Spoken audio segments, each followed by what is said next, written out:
I'd like to call the meeting to order. Does anybody have any items to add to the agenda? If not, a motion to approve.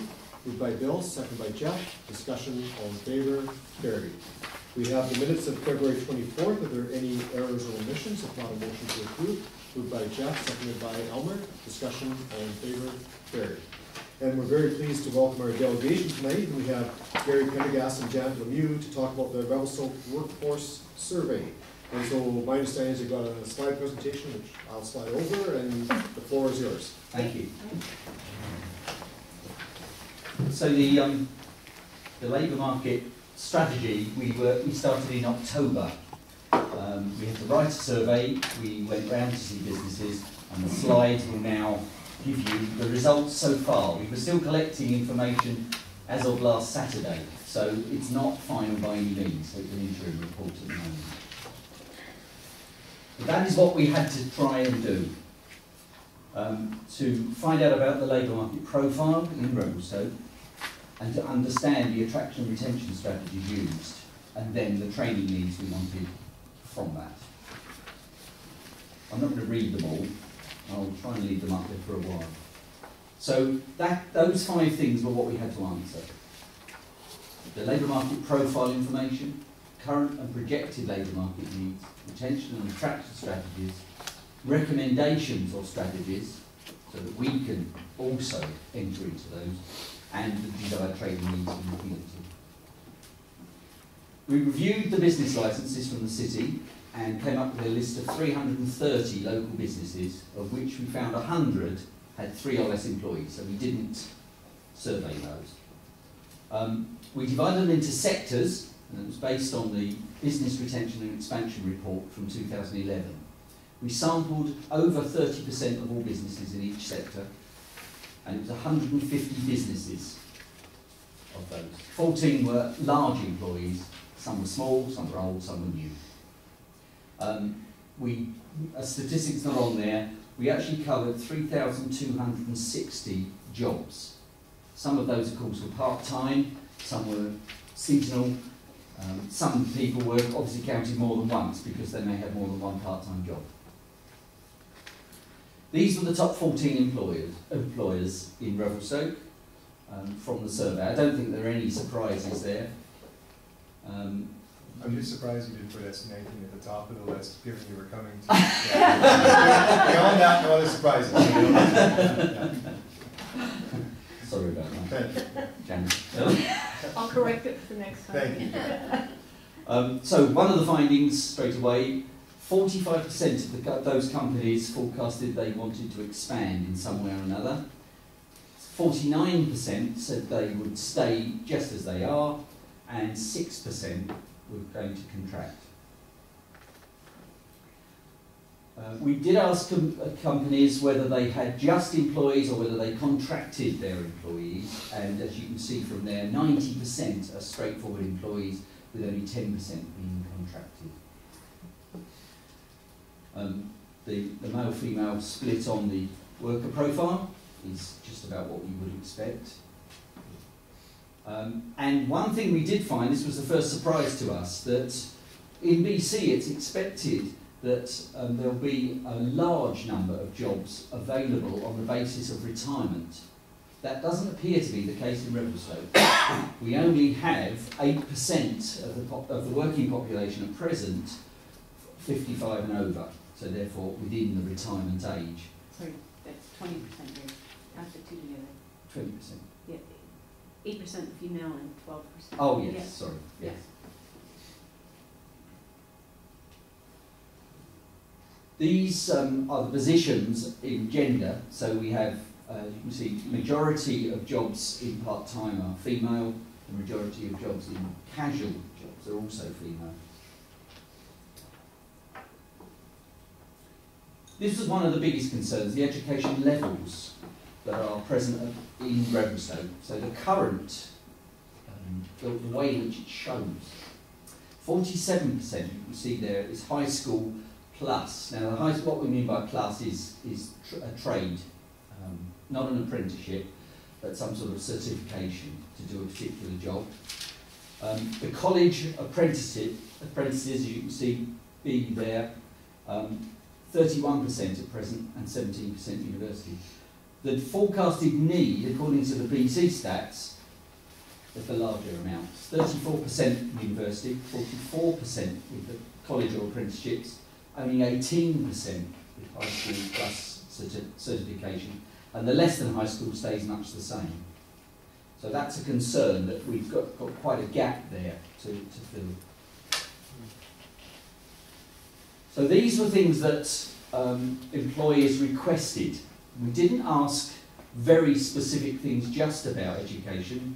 We did ask specific things just about education, but not necessarily just about the school. So these are things that employers asked for. Increasing the number of trades apprenticeship entries by local students. They thought it was important for attraction and retention so that kids who are at school at the moment maybe go to college, get a qualification, then come back to Revelstoke. And the stability that we've seen in Revelstoke has been created because of that and the way that works. Equally, if we had more apprenticeships actually in Revelstoke that kids went straight to, then they would stay in Revelstoke and we could see the workforce grow that way. Increased participation or engagement in the high school in sending students for local work experience. And again, exposure to more apprenticeships. So again, that's what the employers are asking for. Customer service, employer expectations and work ethic came through regularly in our talks with people during the surveys. More of them would like to be invited to a job fair or to classroom sessions if you hold them. More business and entrepreneurship workshops in school. Employers were quite happy, they said, to participate in practice mock interviews with kids. They asked that they be allowed to talk to the classes directly and do, or be party to, a Be Ready for Work session. So there are rather specific things about school. These were the items that particularly came up for current training needs. Customer service, and this came about really because a lot of the local employers, particularly in retail, found it very difficult to employ local youth. They didn't find them as reliable as youth coming in on work permits and things like that. So that's one real disconnect we found. Life skills attached to that. Culinary school came through from the restaurants, of course. They felt that if we had something like this in Revelstoke, where we could train our own chefs, or train our own pastry chefs, or food prep people, or whatever it happened to be, around all of those elements, a culinary school would be very good. And we had a discussion at lunchtime with the college, and certainly they didn't turn it down. I mean, Mike and Leslie were both there, and I'm hoping that would lead to something of a culinary school, maybe in the high school. Retail behaviour, it's again in there with customer service. It's the way in which, particularly the younger kids in retail, respond to people coming into the stores. Computer courses, many requested them on site, and that's something that the college is looking at, obviously. Human resource plans, particularly. Succession planning and marketing and web design were not things necessarily that the school will need to get involved in. This is where we have found a lot of potential programs for the college to pick up, which would then mean the kids here in Revelstoke would not need to leave in order to attain these sorts of qualifications. So the tourism business administration certificates or diplomas, adventure tourism, business and management, tourism management, hospitality management, marketing and social media. The culinary school again. Trades, particularly in forestry, but actually almost all the way across. The trades people wanted local youth into apprenticeships. Medical receptionists, there's a gap coming in that. Technologies programs, these are advanced computer programs, so the GIS particularly was mentioned, and there were other specialised computer courses which were specialised more to the businesses. the way in which most people preferred to have their training was by individual coaching. What we have seen in the results we've got so far is that there's a very low awareness of online training. Certainly employers, in some cases, hadn't heard of huge swathes of courses that would really help them out in a lot of the things that they've said. The employers that particularly came through using online were the franchise ones, and they have their own franchise online courses. McDonald's, Subway, Tim Hortons, RBC, they all have their own tailored online courses. And kids can obviously access those to see what's expected of them. So we really see that online is the way forward, and whether you have the opportunity within the school district to push kids towards the online training. If you need to get back to us, they are our email addresses, and we can obviously leave those with you. We hope to report the full findings in late April, early May. Great. Thanks very much, Gary and Janet. Just first of all, any questions or comments from trustees? Bill? Maybe I missed it, sorry, Gary, but you talked about. I did go quickly.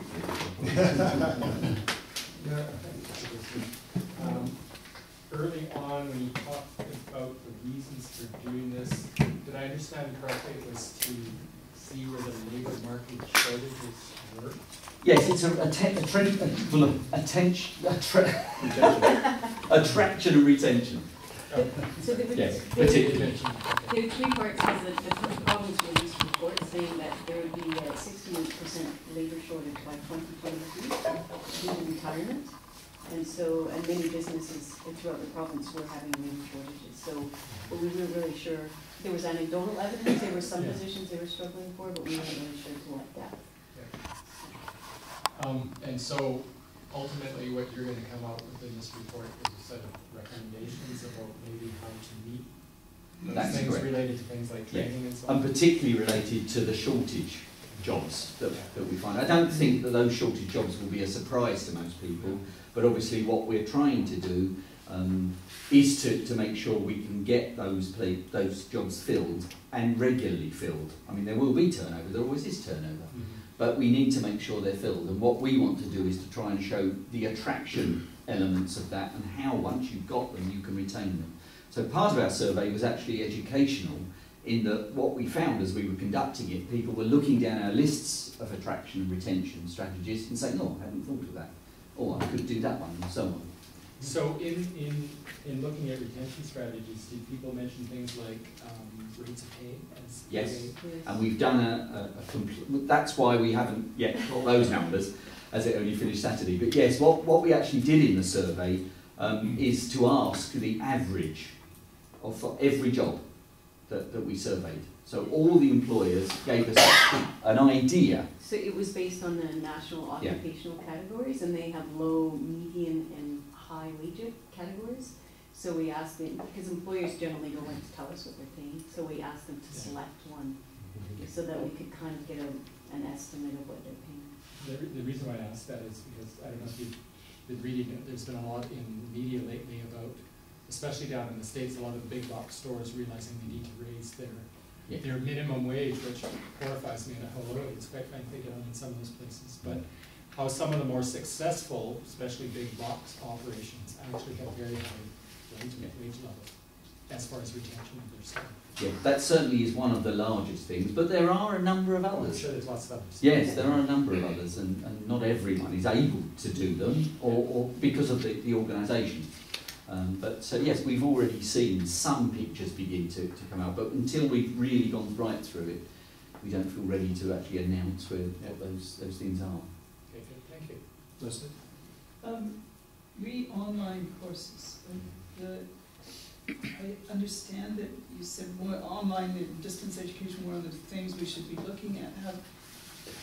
Does the study factor in the difference between online courses for people who are already employed, and you mentioned McDonald's and Tim Hortons having these online customer service courses and so on. And the difference between somebody who's got the job doing an online course in an area and somebody who has no job and is taking an online course just to see if they can generally improve their chances of ever being employed, and the difference in the outcomes for online education in those two groups, because my experience with online is that the attrition rate traditionally is, well, when I was teaching both for Revelstoke and open learning, it was about 50%. People now, these were academic courses, history particularly, but it seems to me there might be a kind of a difference there. And I just don't There certainly is. One of the things though we see is that the online courses, particularly those ones we said were done by the franchises, can actually show, particularly youth, what the expectation is of work. Aside from teaching them about actual facts they need to know or things like that. And that way we think they begin to get an idea of exactly what's going to happen the day they walk over the threshold in that store. What isn't happening with quite a lot of employers is they haven't even got that worked out themselves.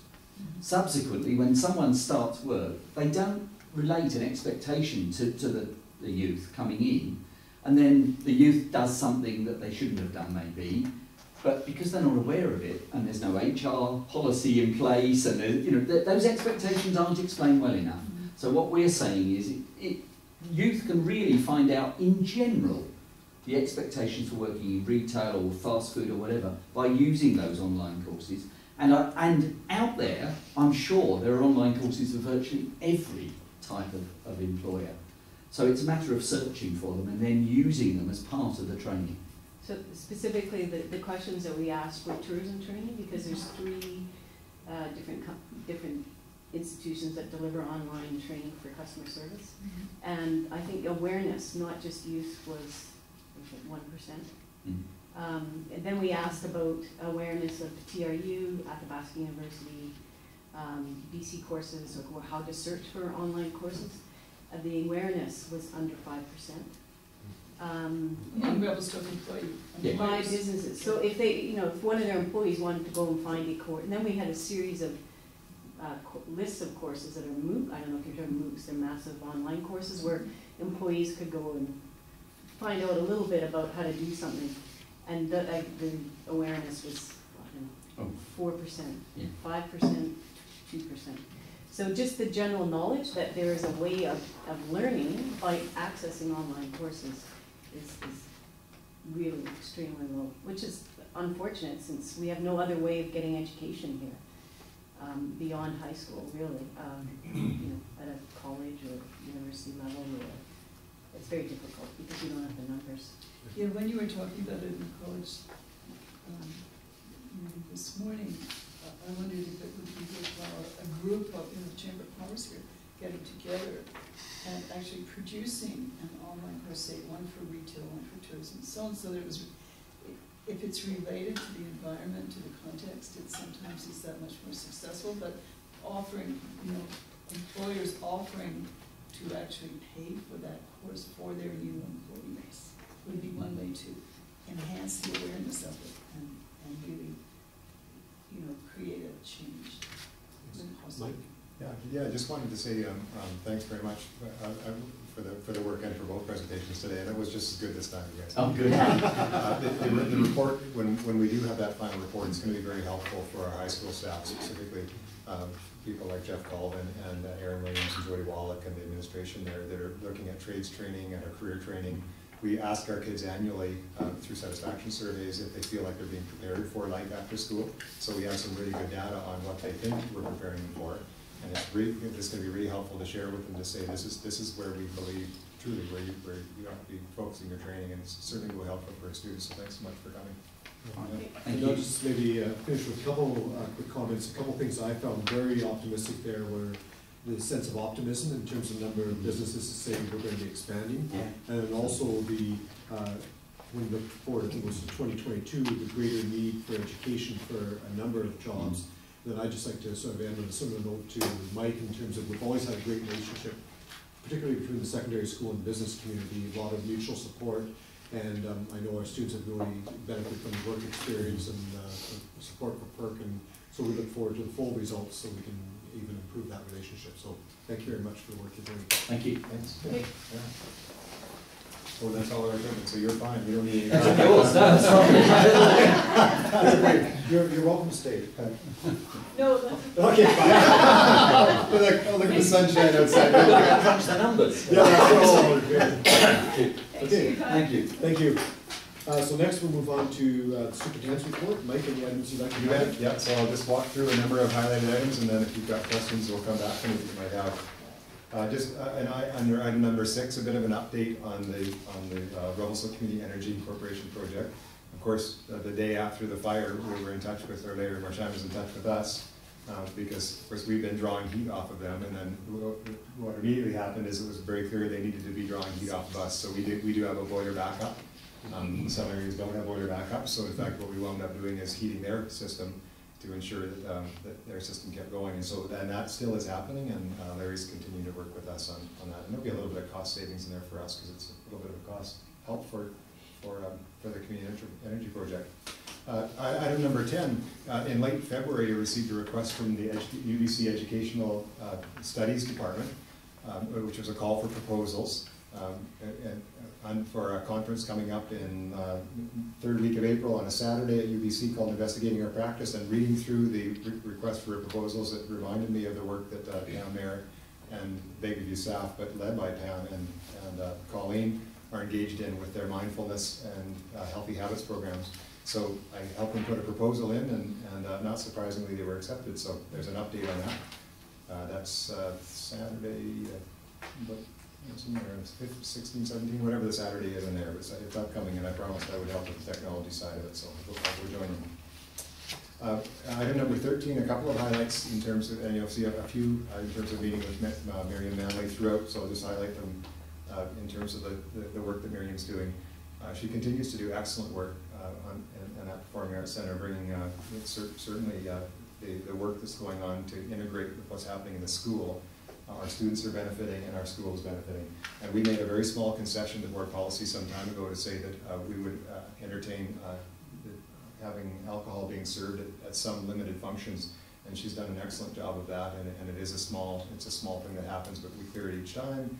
And along with that is a discussion around the crush space that's taking place, and Miriam is right now in the process of looking for funding, and will no doubt get it in order to bring some seating and some other nice sort of ambiance area things to that crush space. It doesn't look all that nice at an intermission at an event when you're just standing beside a window to a gym where there's people playing volleyball. So there's some real creative ideas she's coming up with to do that, and more information as that comes available.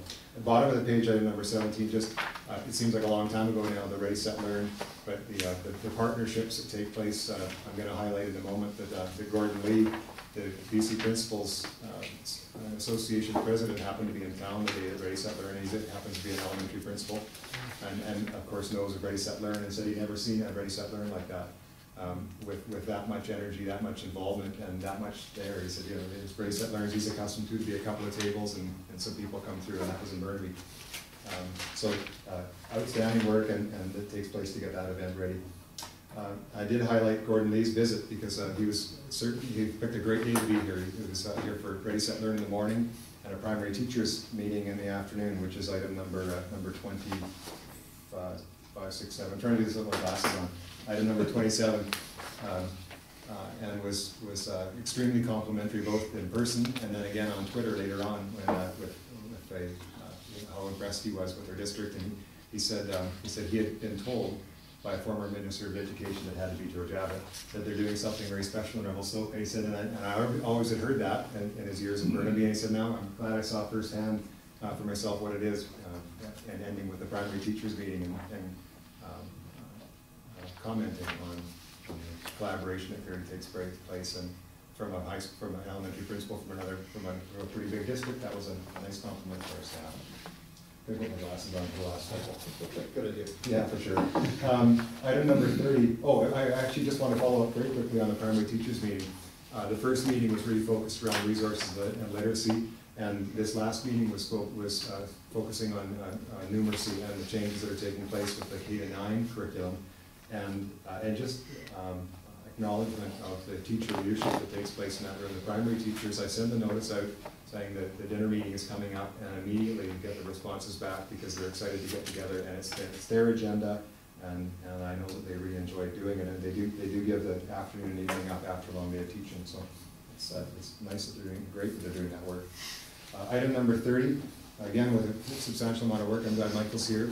He and Todd Hicks have been spending a number of days together, 3 days for sure together, listening in on a boot camp webinar training to get us ready for the switch over to My Education BC.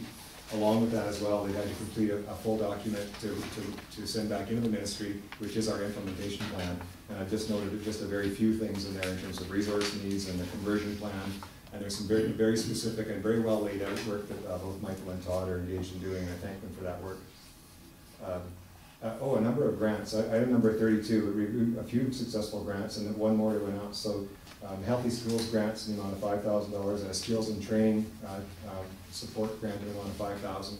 And just before spring break, Bayview Elementary, Yan Ping was informed that their application to the civil forfeiture grants, which was written specifically to address violence against women, proposals that would address violence against women, education program at the elementary level, specifically for girls groups and girls and boys groups together, and it was a $10,000 maximum application. They asked for $20,000 and actually received $20,000 to support that program.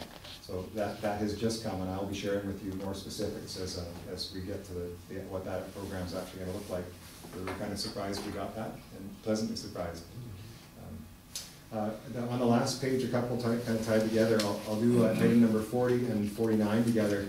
I just had a request regarding wireless access in our elementary schools, and a request for information and a concern with respect to what our kids are being exposed to in terms of wireless.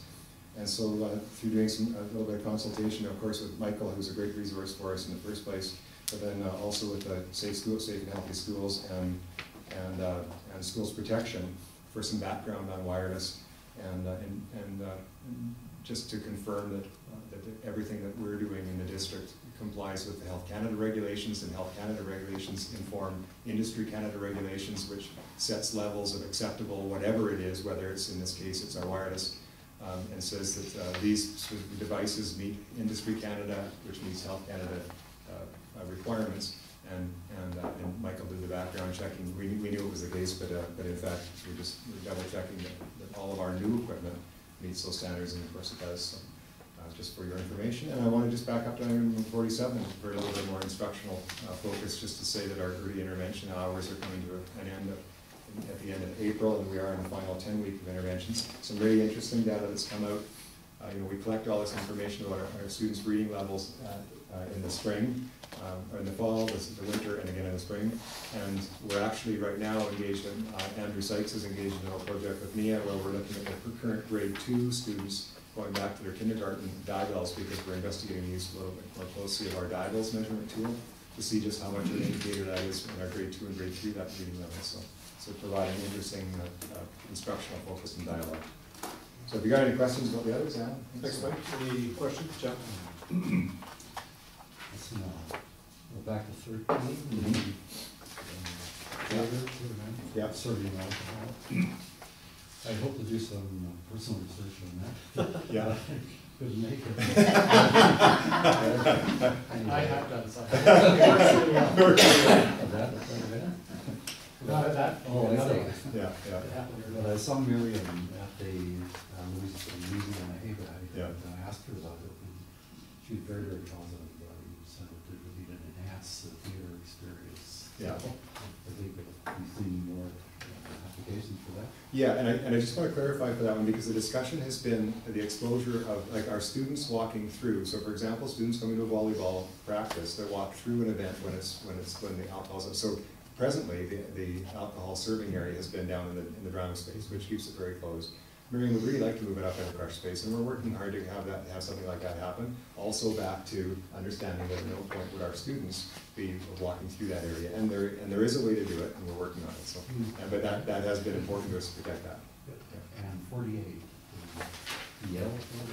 Yes, yeah. Could you explain that a little bit? For sure, yeah, so that's an evolution. You have seen in the past a number of names for experiential learning or from alternate programming or for students that need something different. And they came up with Yell for the second part, has been in the past the BEST program. It's been just plain old behavior support. It's the alternate program. And it's being really well supported in the community right now. So this group of about 8 or 10 students that really need something a little bit different are meeting at the school. They're meeting between connections. They're at the hospital. They're at the rec center, and they're getting their coursework that way. So it's been really well supported. Any other questions, Leslie?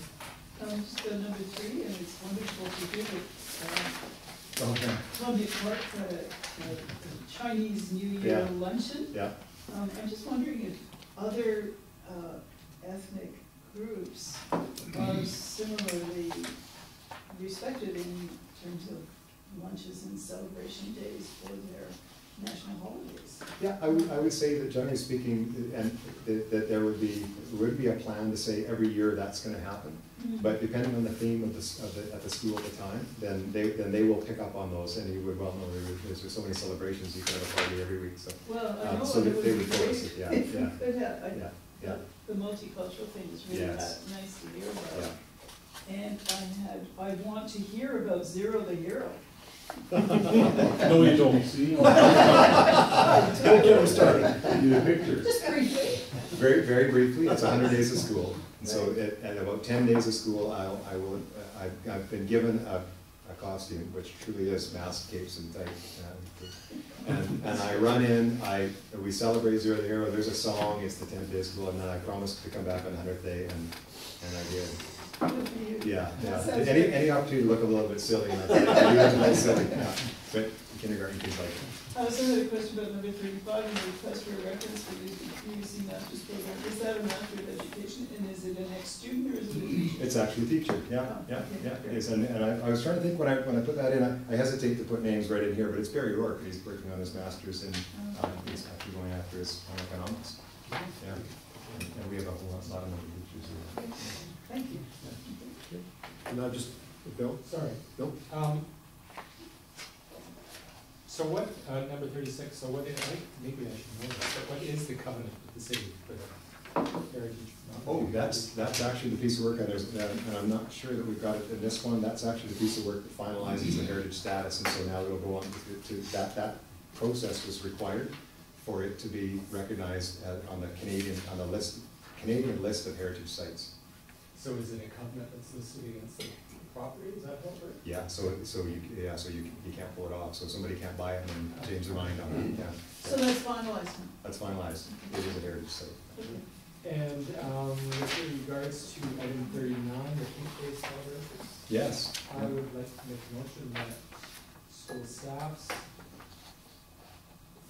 administration, and students be sent a letter from the board congratulating for those activities on that day. Is there a seconder for that? Elmer? Discussion? Just to say, we actually talked about this, was it yesterday, I think strategic planning meeting that we had yesterday about the importance of celebrating things, and also we've talked about inclusion, diversity within the school district and everything else. And so I think it's important to celebrate something like this, just because of the many things our district actually already does as far as trying to make the district inclusive and respecting the diversity within the school districts. But I want to emphasize that that's what it's doing. Absolutely, yeah, good. Any further discussion? Not all those in favor? Thanks, Bill. I've just got a couple of comment on, I thought it was really neat with number 15, that an international student actually asked to meet with you to thank you for the opportunity, and I think that's a credit to our students and staff at the secondary school for creating such a positive environment, so that is pretty neat to see that request. Yeah, you brought down a nice running shirt. You said, I heard you like to run. You brought me down a running shirt and said, let's run together on the back. Yeah, very nice. Yeah. And then the other one, just again, with, we already mentioned a little bit about Gordon Lee, president of the Association of BC Principals and Vice Principals, and I went on, I think, whatever you call it, the Twitter and blog and all that sort of stuff, and I clicked on, and he just raved about his experiences in Revelstoke and had tons of pictures and positive about what he experienced in Revelstoke, so that was great to see. Yeah, absolutely. Thanks, Alan. Thanks, Mike. So next we move on to policy 2.4, district policy development and review. Great, so, two to look at today. The first one had some very minor changes, and you'll notice, and thanks to the suggestion that I made previously to say, if you flip to page 16, you'll see the changes that were made to the policy development and review policy, and it really was just cleaning up some language, and this was the credit to the new policy review committee that kind of goes through that sort of thing. So, not much to look at there, but there is a recommendation for you. Okay, we have a recommendation to circulate, moved by Bill, seconded by Jeff. Discussion, all in favor, carried. Okay, thank you. Next we go to policy 5.8, child protection. Yeah, and this will be a two-part.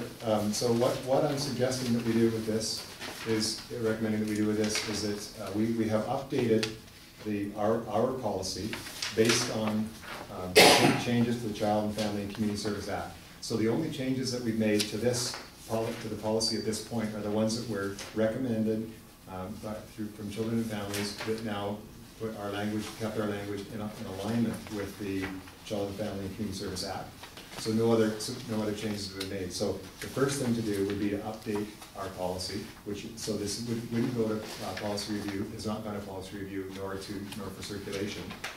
But so we should first adopt the policy that reflects the current language, and then we'll engage in a similar process to go through the piece of it that is our language, which runs through policy review. So it's a little bit different process, but than what we've used in the past, but appropriate given that clearly we're using other language in our policy, so that language should first be reflected.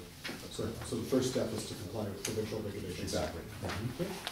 So recommendation for you. So would somebody make that motion, please? Bill, seconded by Leslie. Discussion, and again, after we've done the compliance with provincial changes, Yeah. then it goes to the policy. Exactly. Yeah. Further review. Yeah. Any further discussion? Just for making sure people understand, so that's what's in the dark print, right? The pieces that Are in the dark print or things? the changes were there were about 6 items in here that specifically changed, and it was early on. Related to number 3. So section 14 in number 20, so 1, 2, 3, 4, 5, those first 6 bullets were substantially changed, Oh, okay. but that was based on the changes to section 14. But you write all of the heading bill. Yeah. Yeah. All right. Leslie? I have a question. On average, how many cases per year are there in Revelstoke that require a school district employee to report a child, to create a child protection report? Is it any idea? I'm just wondering how.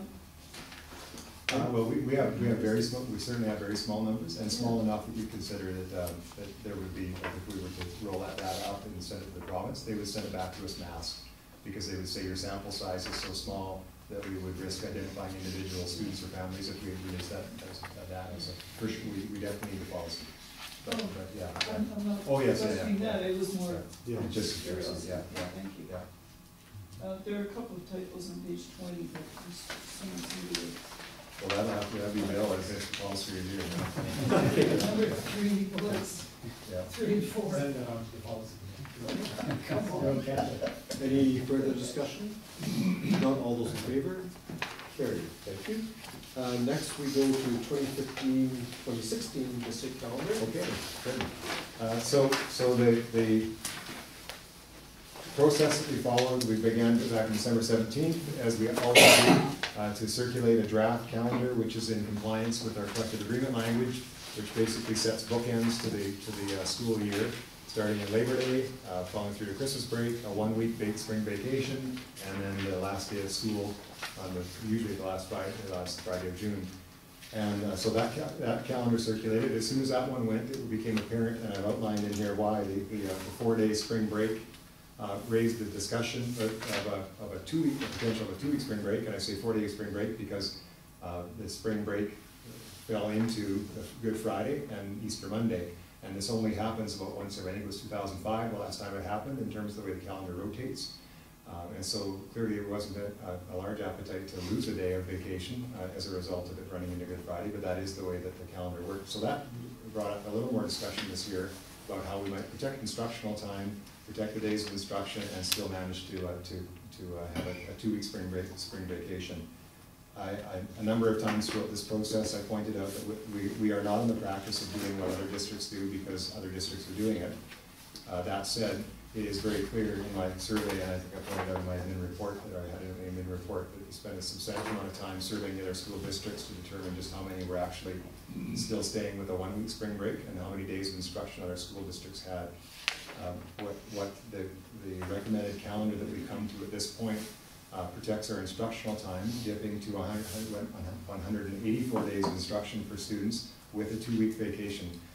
Just for trustees' information, in the past, when the ministry was still publishing the calendar, the days of instruction for students would range between 184 and 187, depending on the year. Of course, that just depends on where Labor Day falls. So this 184 days is within what we have had in the past with our 1-week vacation. The small provision that we made, along with the working group and with the Revelstoke Teachers Association, was that we would increase the day by 5 minutes. And this was intended to ensure that we didn't drop below the current hours of instruction that our students are receiving. And in fact, it enhances the hours next year. It also offers us the opportunity to develop a working group next year to look at going forward, because this would be the only year for a number of years where we could protect those days of instruction and have a 2-week vacation. If we were to stay with a 2-week vacation going forward in 16-17, we would join 95% of the other districts in the province where their days of instruction have dropped to between a range of 179 and 181 in order to achieve that 2-week vacation. The approach that many other areas have taken is just extend the day by 7 or 10 minutes, and then you multiply that by the number of days, and that gives you your days off. Because, as I remember from previously, the ministry no longer dictates the number of days of instruction; they dictate the number of hours of instruction, and they call it minimum hours. And for our purposes, at the elementary level, for example, the ministry says 878 hours is the minimum hours of instruction that students can have at elementary. Some districts have taken the approach, they drop to that minimum and they go to the minute. So they adjust their school day, and that's the minutes they have. Our approach has been, to this point, to maintain our hours, which is right now we're at 884 hours. So we've stayed in excess of that, and we are not looking to drop to those hours at this point. Jeff? On this one, was there much opposition to this? Sorry, Jeff, I should talk a little bit more about that, because it did give good discussion. The opposition, the concerns were the ones that we had previously identified and have been identified every time we close school. And number one is what a kid's going to do on those days, and parents' concern regarding daycare, particularly for young kids. And that was an articulated concern of ours earlier, because we've got our K-3s where there's probably lots of things for them to do. Grade 4 to 7s, middle years where they are able to stay home and less likely to get out and access something. And then our high school students. So no, there was not severe opposition. However, I received group feedback. So the DPAC, for example, looked at it, and you'll see the discussion in the minutes when we get there. Each individual parent advisory council discussed it and provided summary feedback. And then some people took, and I invited people to actually email me directly, and some people emailed me directly. And I think I received of that seven total responses. So not a lot of strong feeling. So we have a recommendation if somebody would care to make the motion to adopt the 2015-16 district calendar, moved by Jeff, seconded by Elmer. Discussion, I'll just provide, like as Mike mentioned, for next year, primarily because of the timing of Easter and traditional spring break, it makes an awful lot of sense to go with this calendar. And I would assume what will happen is there'll be some sort of evaluation and then discussion will going forward. The vast majority of school districts in BC already are on a 2-week spring break, and in my opinion, for most cases, it was done as a budget savings method several years ago, and we did not do it for those reasons. And there's about 3 main areas of budget savings for the 2-week spring breaks. The first one was on QP wages.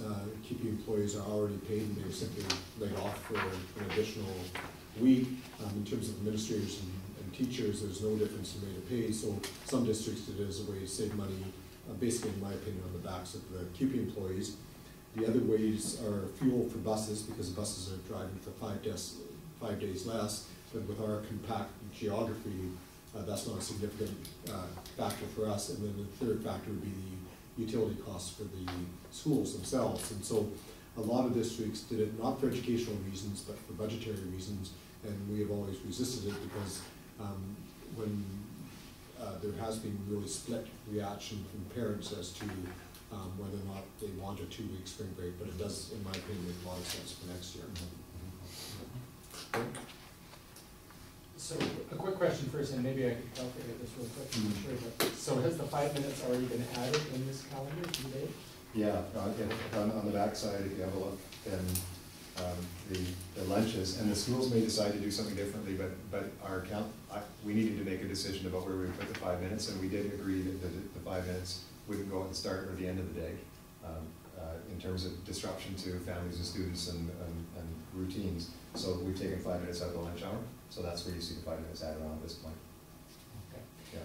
And then just follow up to what Jeff said as far as any concerns that people raise, and was it you or I can't remember which one of you mentioned some sort of evaluation process afterwards. Yes. I think yeah. that would be helpful, Nick, for the next time that this happens, as far as, again, especially giving parents and young children the opportunity to be able to say, you know, I really didn't like this, it really didn't work for me, so, you know, maybe you find more people being concerned about it. I'm not sure. Yeah. You know, for a lot of people this is new, they're only sort of anticipating what might happen.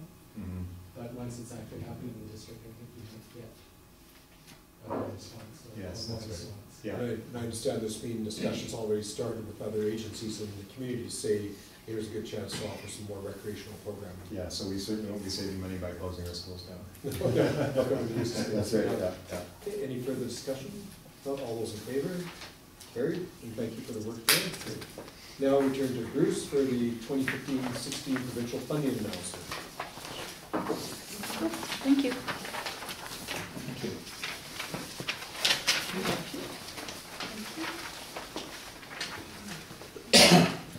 Thank you, Mr. Chairman. On March the 12th, the Ministry of Education did release their funding announcements, and there were some changes within allocation. And in fact, I think where some of the changes, we talked about the base funding rates. The technical working group, the ministry always holds so many dollars back for enrollment growth throughout the year above projections, particularly with distributed learning and special education.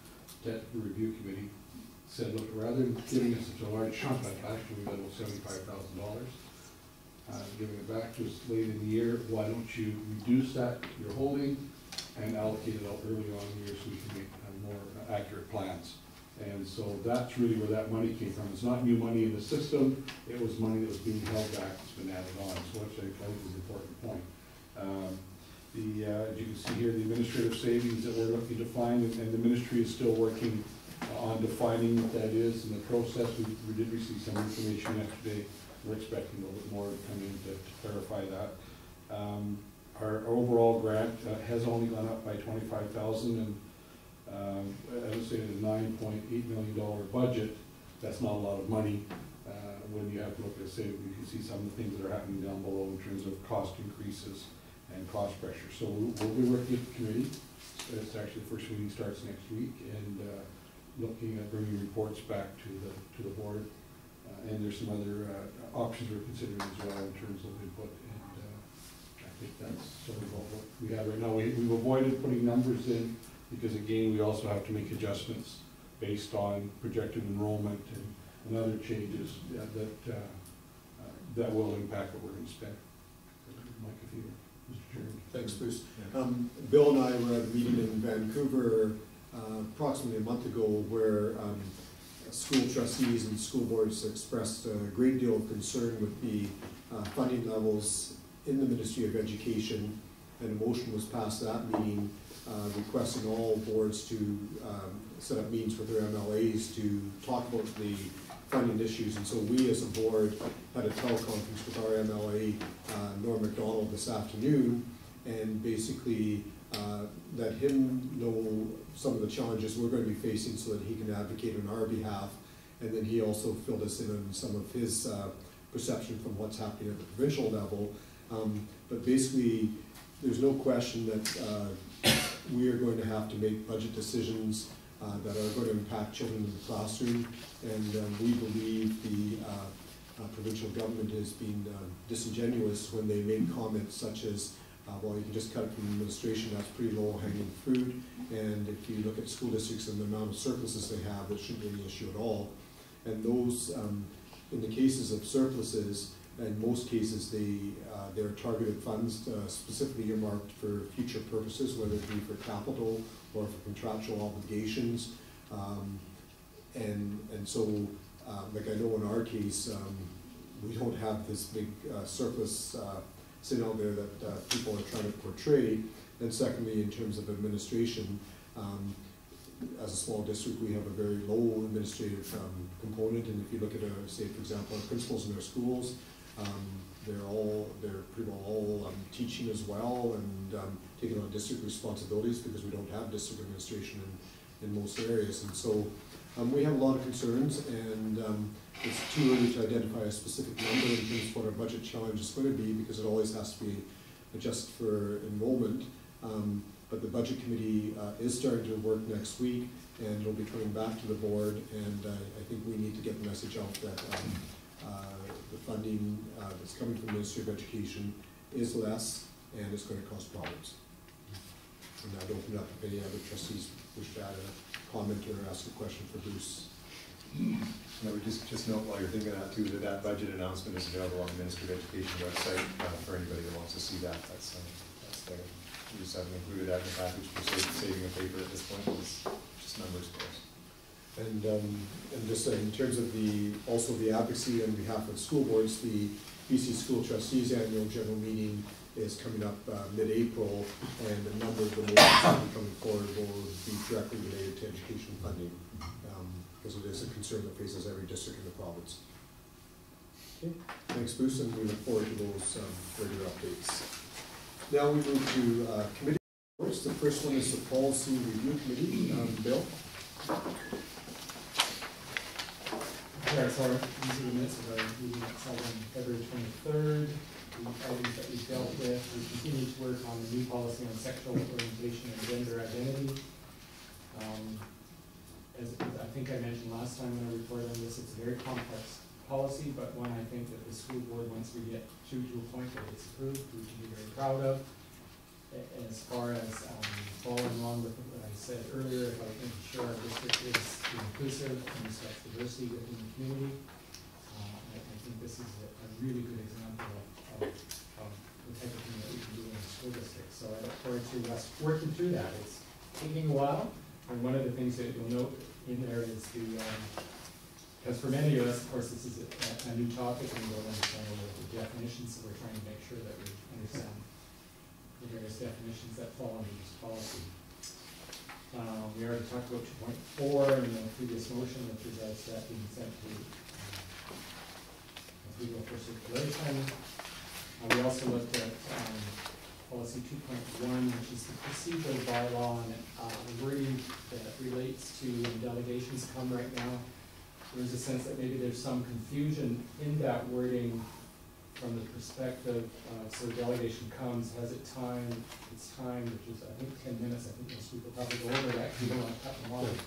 But what happens after that? We want to make sure that the policy reflects what happens, and that whoever comes to speak to us, that they can expect some sort of response from us, in the sense that either it's just a thank you for your presentation, like you did today. But I don't think they were asking us to do anything, but it was an interesting presentation, and I think it's only respectful to make sure that we can say thank you. But there are times where people come and do make requests of us, and I think we need to make sure the wording reflects that we will get that. And policy 6.7, that's still being put off until we deal with the sexual orientation and gender identity. So I can motion that those minutes be received. Seconded. Jeff? Discussion? All those in favor? Thank you, Bill. Next is the ad hoc strategic plan committee meeting of March 2nd, and who is it? Bill? Yeah. So those minutes reflect our meeting on March the 2nd. We actually had another meeting yesterday. So we talked about the structure of the committee. There's the three of us, and along with that, we have now through Mike sent out invitations for a QP rep, a principal and vice principal rep, an RTA rep, and a DPAC rep. So that we can bring them all together to look at what we hope to get finished Thursday morning, and that's our draft on all of this. So that we can have to get it out, so that we can bring that group together, have them take a look at it, make suggestions to us as to what they see, maybe better wording, appropriate wording, whatever, understanding that these are really goals that are being set by the school district. But, and also we're looking at mission, vision, and values, and how can we make that better. So we've had that discussion, that those invitations are going out. You'll note that also in the minutes that we're working on the basis of consensus. The goal is to develop the strategic plan for the school district for the period 2015 to 2018. And you'll note the next meeting dates. We did have a meeting yesterday, the April 7th and 21st, when we bring the bigger group together.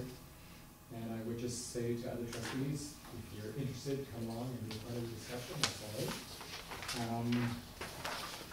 And then I think it's not noted in these minutes, but then we'll also have to make decisions as to what happens after we get to the giving a draft. Thanks, Bill. Jeff, Okay, has anything to add? Just make Oh, sorry. Motion to So that is to be received. Seconder, Leslie, discussion? Jeff? No. Oh, you're ready to vote? Sorry.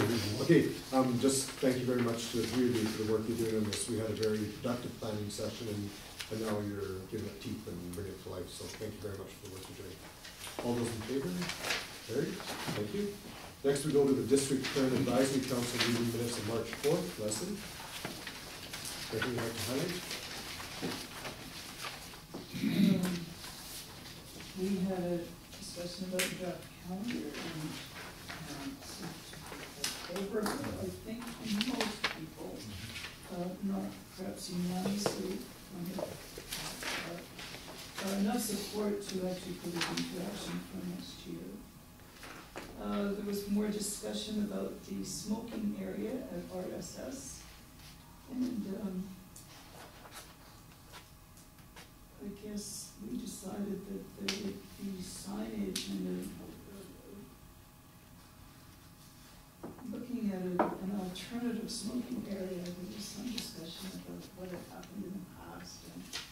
And the big concern is that students not be standing in that walkway. And we're trying to find some other place for people to smoke. There was correspondence from Jim Wiley, who talked about that, and a draft letter response, and I believe that letter has been sent now.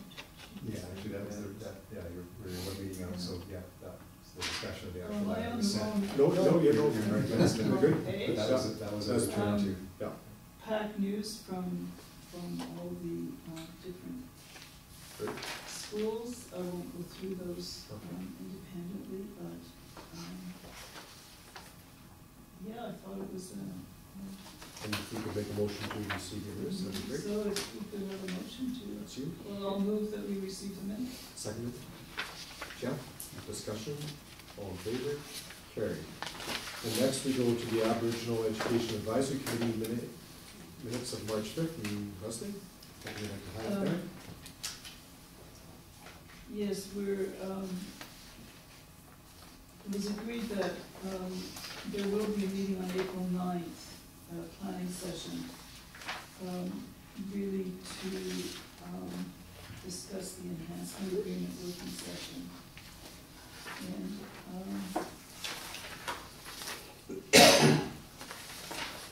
there's a list that's gone, invitations have gone out. Michelle Yeah. developed. Actually, and they're attached there, and that the April 9th is actually the actual session. Okay, Yeah, so, you read it so back. the list of community partners, these are people who will come to the enhancement Specifically, the health. workshop Yeah. session, the enhancement unit workshop session. Yeah, great. And maybe you could highlight the next few pages with the invitations that are there too.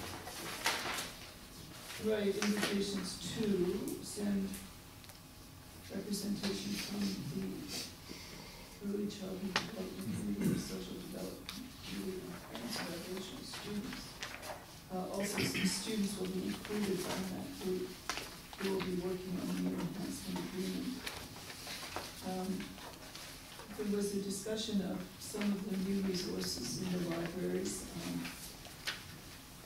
particularly in the library, particularly in RSS, there are currently bins of materials, particularly of the videos, that don't seem to have been cataloged, but there's an effort going on to actually organize those and make sure that people know that those resources are there.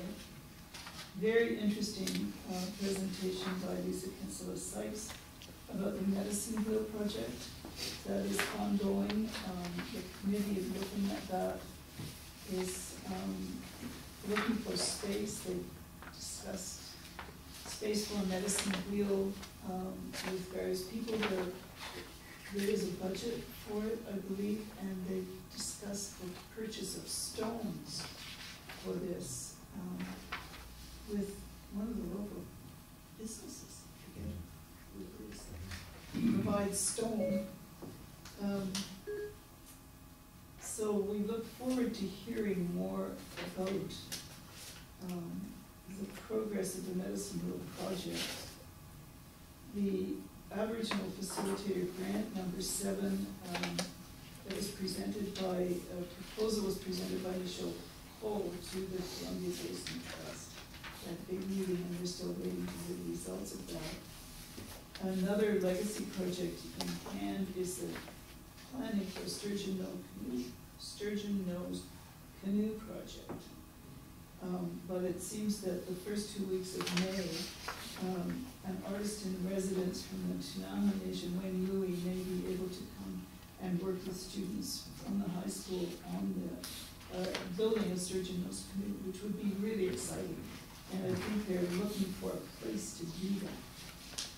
I think we decided, is that right, Mike? We don't have a... I think they're looking again at the back of our industrial education areas, so, Right. yeah. Planning for the fall of 2015 for a 2-day workshop for dance, Métis dancers to come. And both Nadia and Lisa provided reports about the tremendous work they're doing in both the elementary and secondary schools. And I'd like to note that Nadia's presentation was particularly impressive, I thought. Really well done, and I have a big pile of paper that she gave us about the curriculum that she's developing for the elementary schools. It's very well done, and I thought really valuable contribution to the curriculum. Laura Stovall updated the committee with some information about a multicultural action plan, which is part of the community action plan on multiculturalism. And that was quite a long meeting, but we go through all these things. I found it very interesting meeting, very useful information. So I recommend that we accept these minutes. Secondly, Bill, discussion? And everybody knows, you see the invitations for April 9th, so if anybody is able to attend, please RSVP. Yeah. Okay, all those in favor? Carried. Thank you. Next on the trustee reports, we have the BC Trustees Association Thompson Okanagan branch meeting of February 27th, 28th.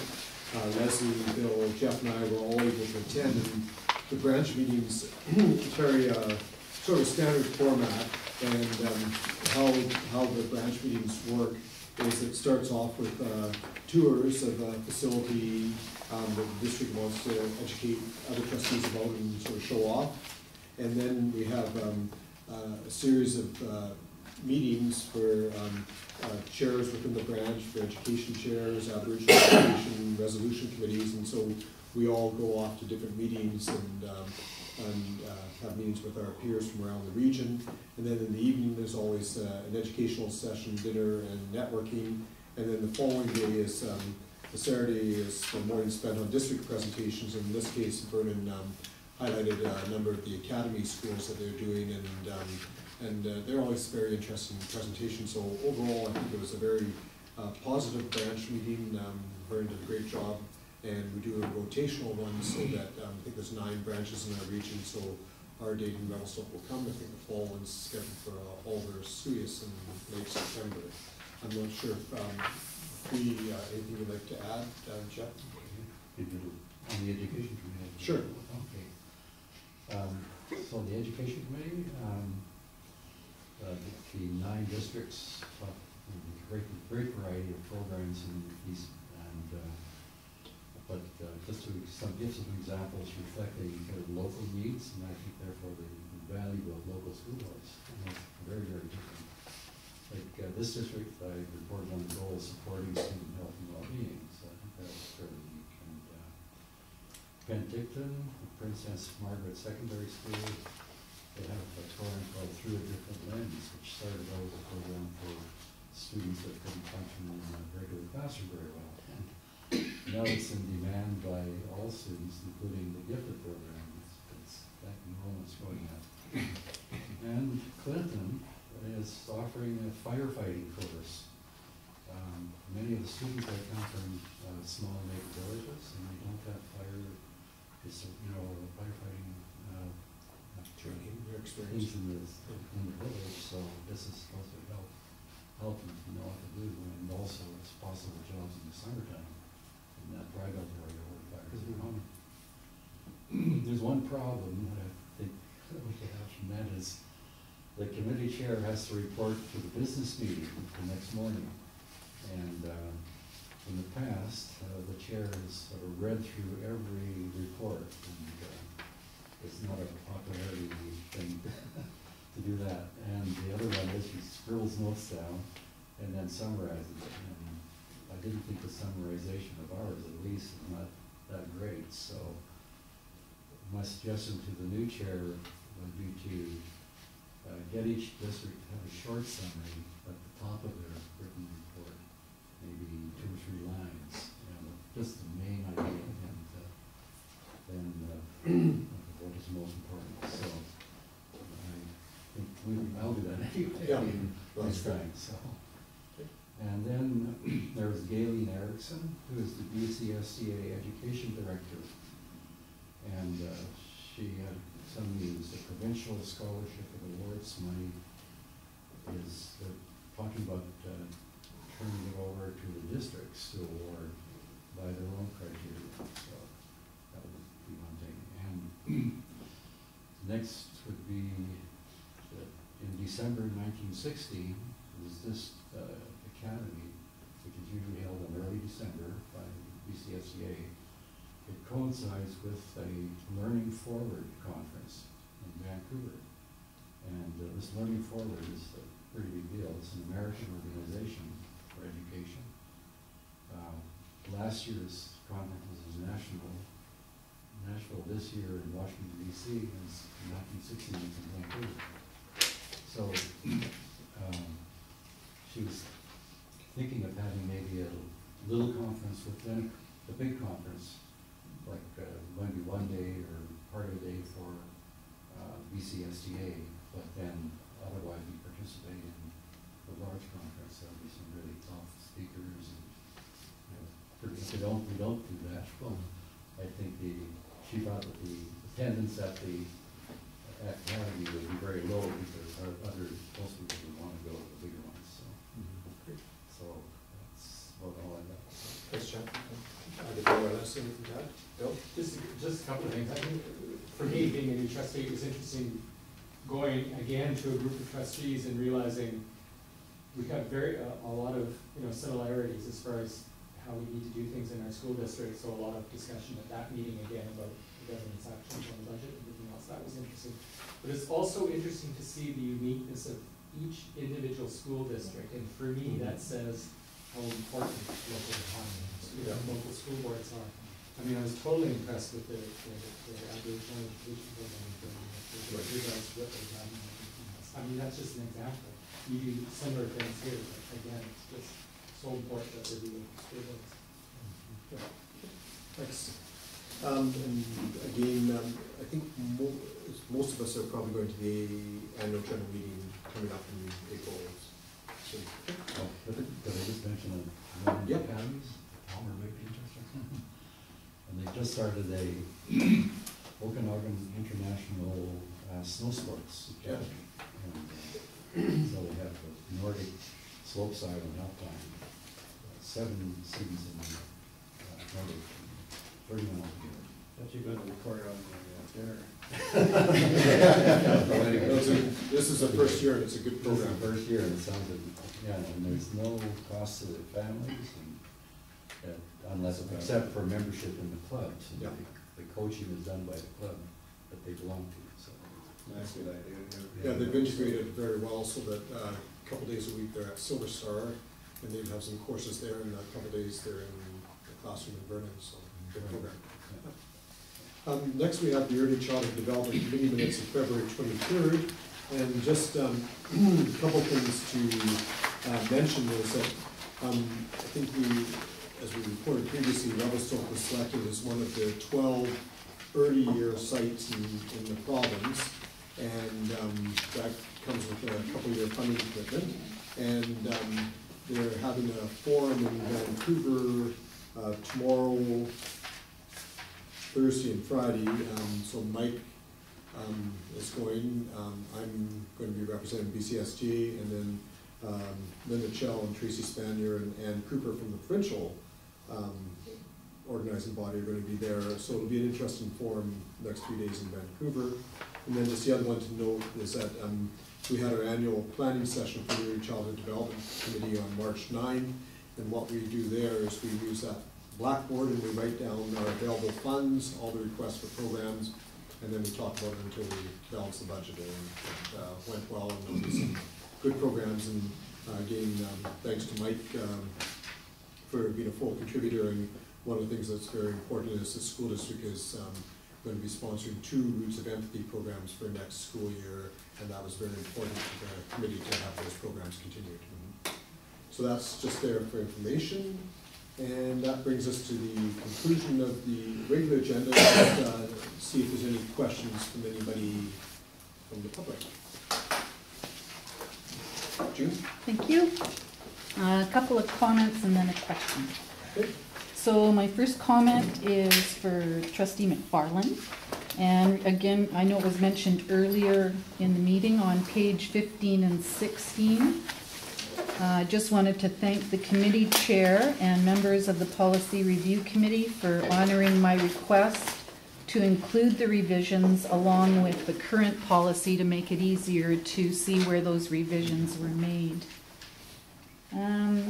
Second comment for Trustee Savage, referring to page 33, and to pass on my thank you to the District Parent Advisory Council for including my December 2014 correspondence under old business, as it was an omission from the February 4th meeting. And my question would be to the superintendent, which had to do with page 11, which was number 39 of your report. And I was just wondering, what did it say? Something about an update. You gave an update to Yeah, actually. Sherry Mahora? Yeah, if you'd like to see that, it's the update is on our website, and Okay. if you've got a copy there. Annually, the Safe Schools Coordinator, Safe Schools Ministry of Education asks school districts to just give them a little bit of a thumbnail for what happened. Okay, So I went a little bit overboard with the thumbnail and Right. created that newsletter because I was, okay. yeah. No, I just wondered if all school district participated or what the purpose was for that. But all districts report? I don't know. Oh, Yeah, okay. yeah. Just I think the intention interesting. is that we do. Yeah. Okay. They asked for that. Thank you. Thank you. Any further questions? Nope. Good. Okay, could we have a motion to move in camera? Moved by Bill, second by Elmer, discussion, all in favor?